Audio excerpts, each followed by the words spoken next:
Assalamualaikum warahmatullahi wabarakatuh. Nahmaduhu wa nusalli wa nusallimu ala rasulil karim, amma ba'd. Bismillahirrahmanirrahim.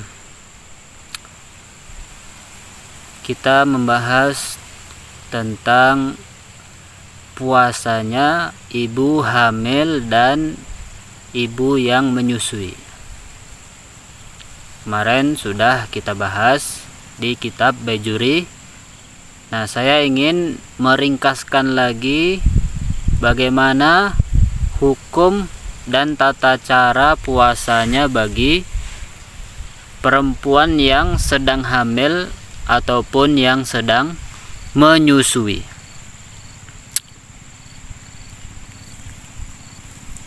Jadi perinciannya di sini ada 3 kurang lebihnya.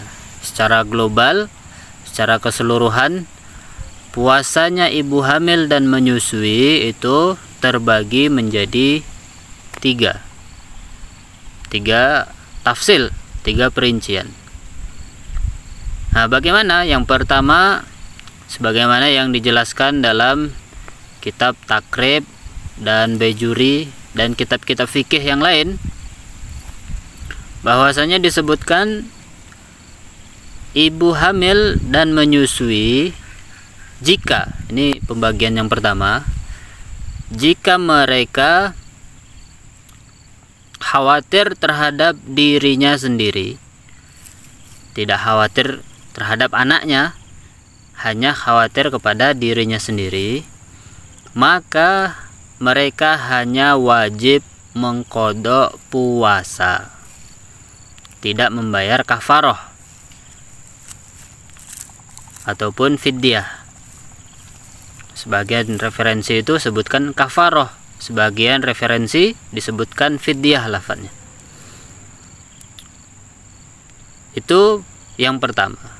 Kemudian yang kedua, ketika orang hamil ataupun menyusui, mereka khawatir terhadap anaknya saja. Jadi mereka tidak khawatir kepada dirinya sendiri, tapi mereka khawatir terhadap anaknya. Ya, namanya ibu pasti khawatir kepada anaknya. Tapi dia terkadang ibu itu nggak khawatir kepada dirinya sendiri, hanya khawatir kepada anaknya saja. Anaknya nanti kurang nutrisi, kurang vitamin, kurang gizi dan sebagainya. Maka boleh mereka tidak berpuasa, tapi ketika mereka merasa tidak berpuasa itu untuk anaknya saja, bukan untuk dirinya sendiri, maka mereka mempunyai 2 kewajiban. Setelah melahirkan atau setelah menyusui, setelah siap kuat untuk menjalankan puasa, maka mereka punya 2 kewajiban. Yang pertama, mereka wajib mengqadha puasa.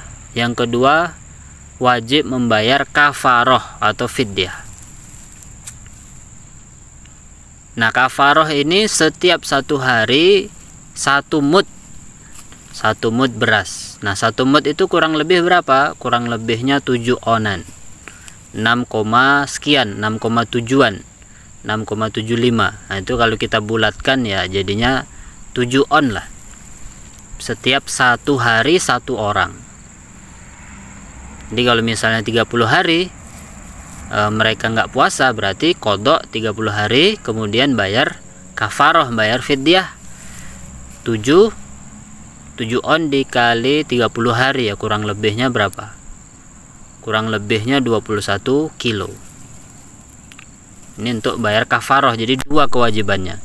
Ketika mereka hanya mengkhawatirkan anaknya saja, bayar kafaroh 1 mud setiap hari atau 7 on, kemudian wajib mengqadha puasa. Itu pembagian yang kedua. Perincian yang ketiga, mereka mereka khawatir terhadap dirinya sendiri dan anaknya. Kalau yang pertama tadi hanya dirinya sendiri, yang kedua hanya anaknya sendiri.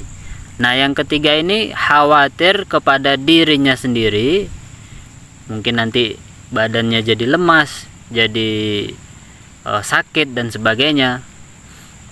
Terus yang kedua, dia khawatir terhadap anaknya. Maka bagaimana kalau mereka mengkhawatirkan dua-duanya, mengkhawatirkan badannya dan anaknya?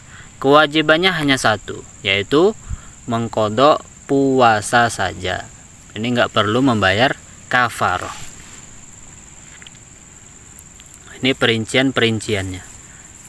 Nah, bagi orang yang hamil dan menyusui, ini diperbolehkan tidak puasa, ataupun boleh juga dia puasa dengan syarat kalau memang dia mampu dan tidak dikhawatirkan adanya mudarat.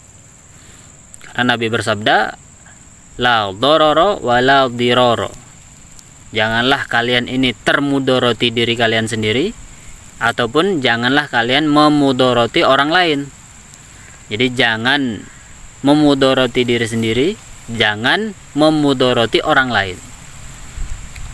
Jadi jangan kita ini menyusahkan diri sendiri ataupun menyusahkan orang lain. Kalau merasa kita tidak mampu, ya sudah, langsung aja, nggak usah puasa nanti setelah menyusui ataupun setelah melahirkan, diqadha puasanya. Nah, kalau misalnya merasa kuat, bagaimana? Ya ditanya dulu dengan dokternya, dokter kandungan, ataupun ada keluarga kita, tetangga kita yang bidan, yang ngerti soal kesehatan kandungan. Tanya, ini kalau saya puasa ini bagus nggak, bahaya nggak untuk diri saya ataupun anak saya? Jadi kalau misalnya dokternya atau bidannya bilang, oh ya ini ibu boleh berpuasa, maka kalau sudah dapat rekomendasi dari dokter, berarti diperbolehkan berpuasa. Jadi jangan kita ini seenaknya sendiri, ini capek-capek sedikit pokoknya harus puasa, ya enggak gitu. Harus puasa enggak. Dalam agama itu ada kemudahan-kemudahan yang memang diperuntukkan untuk umat manusia untuk menjalankan ibadah itu. Jadi tidak harus memaksakan sesuatu yang tidak perlu. Ini harus diperhatikan bagi ibu yang hamil ataupun ibu yang menyusui. Nah, kalau bingung gimana, Ustadz? Nah, ini di sini kita perhatikan bahwasanya terdapat perbedaan pendapat ulama. 4 mazhab pun ada perbedaan, bahkan dalam mazhab Syafi'i pun dinukilkan dalam beberapa kitab itu ada perbedaan pendapat. Nah, kita bahas aja dalam mazhab Syafi'i. Kalau dalam mazhab Syafi'i memang yang mu'tamad, yang kuat pendapatnya itu tadi yang saya sampaikan itu, yang 3 perincian. Tetapi ada pendapat yang dinukil dari Imam An-Nawawi dalam kitab Al-Majmu', kitabnya Imam Nawawi. Beliau menyebutkan bahwasanya Imam Al-Muzani termasuk imam yang sangat disegani dalam mazhab Syafi'i. Beliau termasuk orang yang sangat alim dalam mazhab Syafi'i. Beliau berpendapat bahwasanya kafaroh atau fidyah, membayar kafaroh 1 mud itu 7 on 1 hari, itu hanya sunnah saja. Yang wajib hanya mengqadha puasa bagi ibu yang hamil ataupun menyusui. Nah, ini bisa kita lihat referensinya di kitab Majmu'nya Imam An-Nawawi. Jadi kalau misalnya Anda ragu, khawatir atas diri Anda sendiri ataupun anaknya dulu, wah saya 2 tahun yang lalu atau setahun yang lalu saya ini puasa, khawatir diri sendiri atau anaknya. Ini kalau kita ragu, langsung saja ikut pendapatnya Imam Al-Muzani yang memudahkan, yaitu kalau memang membayar fidyah itu hanya sunnah saja, tidak wajib. Yang wajib mengqadha puasa, itu yang harus.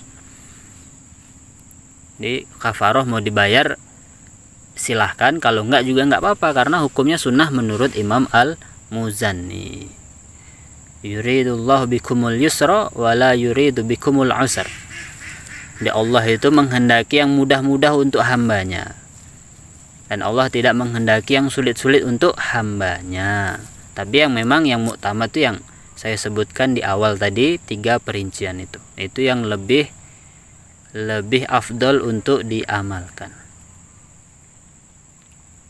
Ya mungkin ini saja yang bisa kita bahas, kurang lebihnya mohon maaf.